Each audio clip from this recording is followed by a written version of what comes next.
Now, you know what happened with the railroad strike, okay? So the government screwed over the railroad workers. The railroad workers were going to strike because they didn't like the deal that their union had negotiated. The workers voted. They didn't like it. So they were going to go on strike. They were going to win that strike. So Joe Biden, because he's in the pocket of oligarchs, told his Democratic Party to pass a law that said that those railroad workers had to accept the contract and they couldn't strike. So they're strike busters. They're union busters. That's what the Democratic Party just did. And every Democrat voted for it in the House except for Rashid Tlaib. So they're all guilty of breaking a union. In fact, this is what the union tweeted out. Railroad Workers United said, we suffered a 1-2 punch at the hands of first the Democratic Party and then served up by the Republicans. So they're saying both parties screwed them. And even David Sirota says, just want to reiterate this point that every blue zombie on this site can't acknowledge. Democrats were under no obligation to do anything. They were under no obligation to pass any legislation at all. They chose to pass legislation that the rail barons needed to crush the workers. That's what the Democrats did, including the squad, AOC and Jamal Bowman and those people, Cori Bush, those people. They did it. So there's no debate about whether they did it or not. They did it. And here's both sides of his mouth, David Sirota here to let you know. Here's another guy to let you know. He says splitting. So what they did, so if you don't know what happened, what the Democrats did, and this is all leading up to a funny video. What the Democrats did was they passed a bill that fucked over the unions. And then as a decoy, they then passed another bill that said that we have to give those union people 7 days sick leave, knowing that that second bill would never pass in the Senate, and they were just doing that for PR. So we caught them. He talks about that. Adam Johnson says splitting the bills, which to say preemptively conceding the only meaningful leverage workers had prior to pushing for paid sick leave, has only one logical purpose. The only reason you would do this is so you're making it so that the sick leave part is only a PR prop, a public relations prop that will go nowhere or be severely watered down in the Senate. Losing my mind here. How is this not the most plainly obvious scam ever presented to their base? Why else would the bills be split if not to doom the good part? To keep Kevin McCarthy from being speaker. So then this guy, Ryan Grimm, who you know, because when we did Force the Vote, he lied about Force the Vote to protect AOC and his access to her, and everybody at The Intercept did. And so He's now works for Breaking Points with Crystal and Sagar, and because they like pieces of shit like this to be surrounded by them. They like corporatists and fucking right. They like work within the system. They like pro-war pieces of shit, and they like all kinds of stuff. They're very much about the system. They want to be the new mainstream. So that's why they hired him to work there. He's lying about the railroad strike.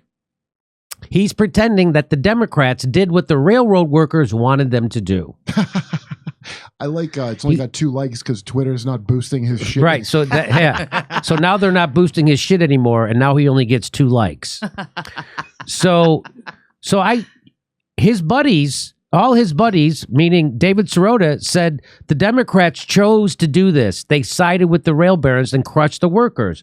Ryan Grimm says, no, they had no good options. They just had different bad ones. They wanted to make a stink about the sick. They wanted to make a stink. Oh, I think I made a stink, everyone. A stink? We stink with the rail workers. They believe they could do that better with votes in both the House and the Senate than just with the speeches and no vote. So that's a lie. So this is what's called a lie, so he can protect politicians. Nobody believes this. No one, including his former employee, Briahna Joy Gray, who used to work for him at The Intercept, brought him on her show to expose what a piece of shit he is. And so watch this. So she's on with, now you know who Shama Sawant is. Now Shama Sawant is a real socialist who's in the city council of Seattle, and she is going to call him out. She said that what the Democrats did was bullshit. What the squad did was bullshit. He's defending the Democratic Party for screwing over workers and lying to do it, and she's going to call him out. Watch.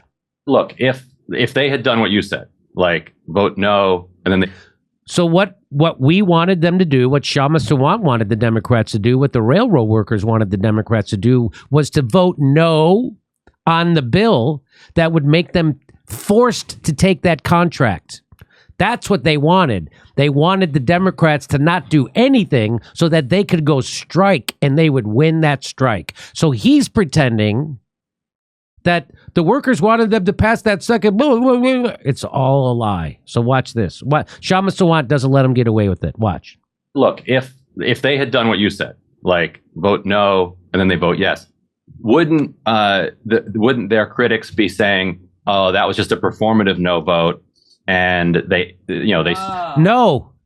No, which is why you're stuttering, Ryan, and you can't because it's not a coherent thought. He's saying that people like me, if the Democrats voted against the bill, I would be saying, "Oh, that's just a performative vote." No, I wouldn't. It's performative if they can strike. That's how they're supposed to vote. Yeah. I would have said they voted correctly. They stood up against their own party and they voted correctly. Ryan Grimm is going to try and lie to you about that, so you're confused again. But Shama Sawant not going to let him get away with that. Yes. Look, if they had done what you said, like vote no and then they vote yes, wouldn't their critics be saying, "Oh, that was just a performative no vote," and they still voted for the sick leave, which then is a fig leaf that covers this thing, that then allows it to get over the Senate, which then and then the Senate takes it out. No, so, nobody's saying that about. No, I'm sorry. Go ahead. I'm sorry, Briahna. This is a complete straw man argument that has no basis in reality. Complete straw man argument that has no basis in reality. Now, if you know anything about Ryan Grimm, that's his forte.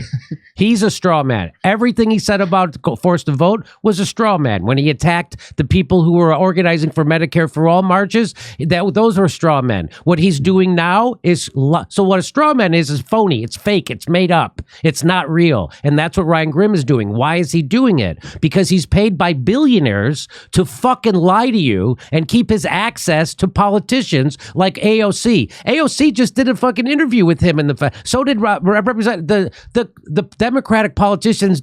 They run to Ryan Grimm to do interviews because they know he'll never hold their feet to the fire. Is that why he does that? I thought it's because the wizard promised to give him a brain. So watch this.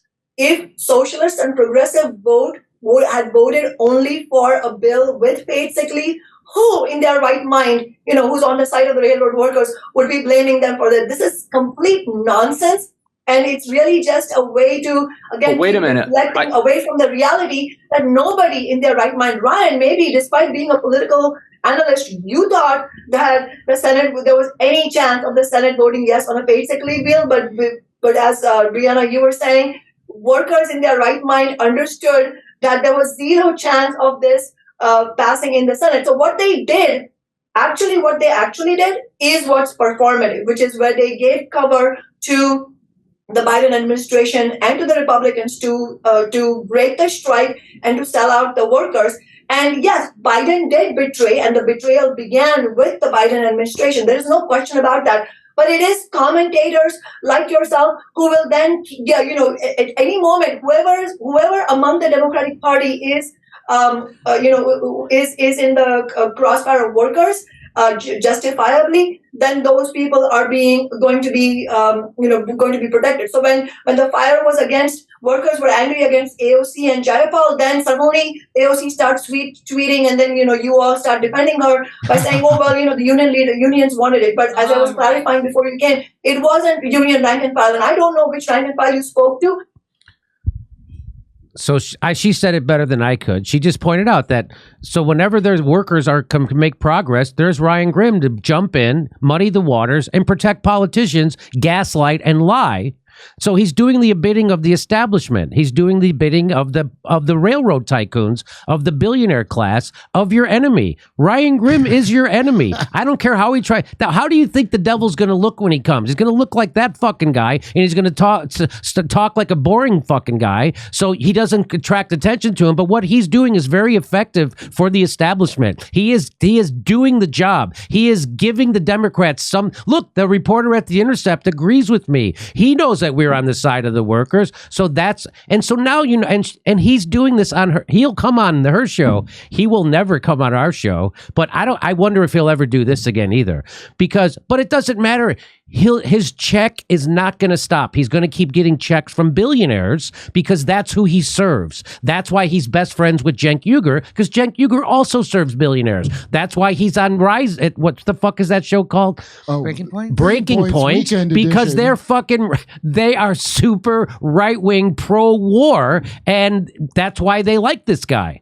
And they also defend politicians, and they'll also shit on activists. And here he is. That's proof. They hired this guy. Jimmy, he's a political, you misread it. He's a political analyst. Analyst. He has his head up his ass, and that's why his hair looks like that. So here, this is funny. She says this to him. It was a I'm sorry, betrayal. what the actual fuck are you saying? She just goes, "What the actual fuck are you saying?" I've never heard her talk like that. That's how maddening it is to talk to a fucking... I saw it when you showed me. I couldn't believe it. A tool like this guy.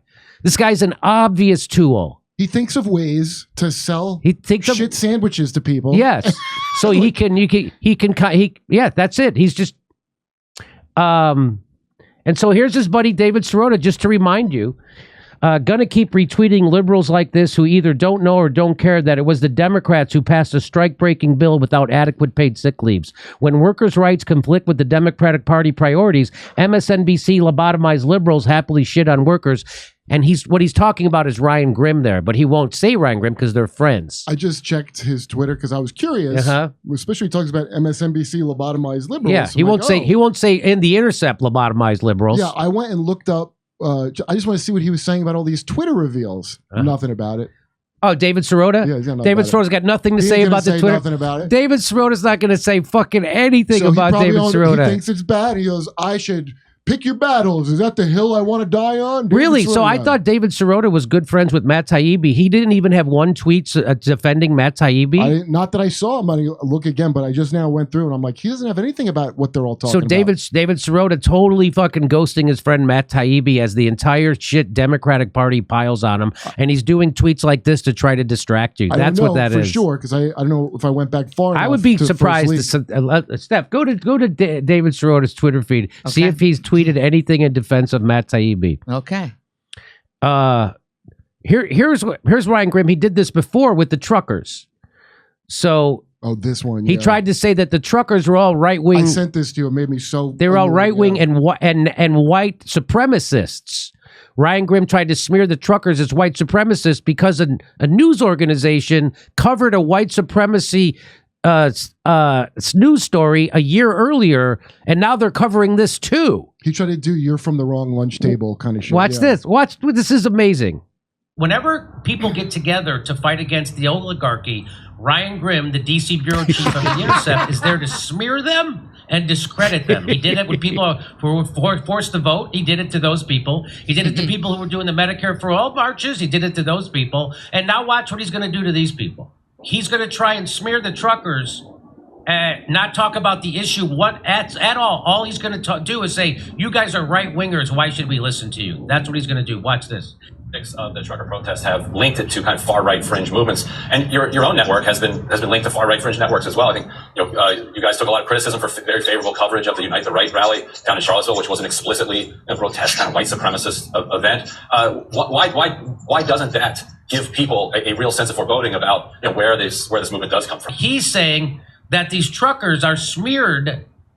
They are now also white supremacists because this news agency covered Charlottesville in a positive way. So that now they're covering the truckers. So they're also, but Ryan, doesn't that make you a white supremacist and a right winger if you're interviewing this guy on your show? Platforming. You're platforming him. Why are you platforming white racists? Your own network has been linked to far-right fringe networks as well. I think you guys took a lot of criticism for very favorable coverage of the Unite the Right rally down in Charlottesville, which was an explicitly grotesque kind of white supremacist event. Why doesn't that give people a real sense of foreboding about where this movement does come from? Okay, I'm going to answer Ryan's question. I wrote down the answer.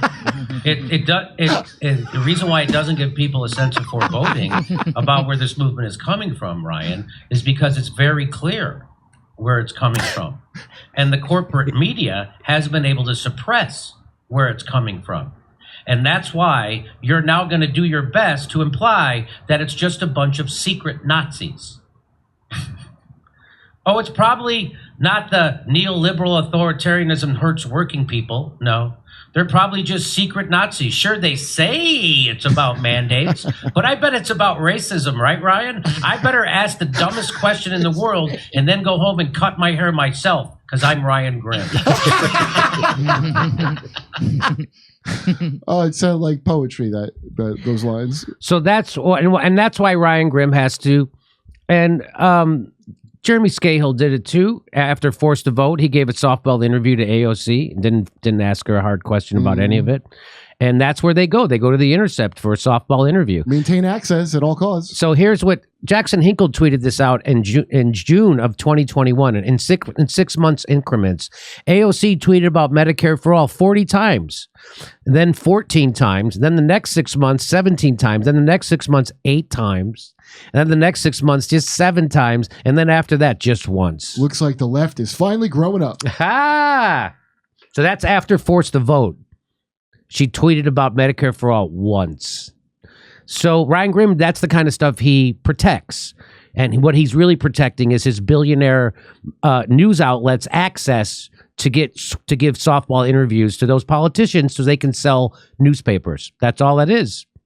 And now he's got picked up by Breaking Point. So hey, if anybody go get it. If you want to get your news from Ryan Grimm, got my hats off to you. Hats off. If you can stomach that, go ahead. If you like to be lied to by a guy who's being paid by billionaires to gaslight you about what the establishment is and protect politicians while shitting on activists, Ryan Grimm is your guy. And if that's the kind of news show you want to watch, I'm not going to try and stop you. Turncoat Don, who made the airplane pilot, inflatable pilot from Airplane, that's the greatest slam on Ryan Grimm I've ever. He looks exactly like the airplane pilot. Like the airplane pilot. Inflatable emergency pilot. And he has the same, like, that one had more, I guess, personality. But I have such great enemies. These people, they're a gift to me. He does it right out in the open. These are the people who attacked me over Forced to Vote and continue to. Guys like Ryan Grimm. Every time it comes up, someone frantically inflates Ryan Grimm. Yeah, and now of course, yeah. And now, of course, he's working with Crystal, who lied about Anna Kasparian and me. And of course she did. Of course they did. Of course they found each other. Do you think she makes Kyle deflate and then carefully roll up Ryan Grimm between Grimm jobs? Of course. Ryan Grimm works for billionaires. Crystal's worth $40 million. You know that, right? She's worth $40 million. Well, they all it's all the like, oh, of course, my circle of people I know, they're not bad intention. Like this, you're either compromised or you're compartmentalized to being a moron. There's only two. That's right. You know? Hey, we're doing live stand-up comedy in Los Angeles, December 9th, 16th, 23rd, and 30th. And we're going to be in Tempe, Milwaukee, Minneapolis, Nashville. Go to jimmydore.com for a link for all those tickets. See you there.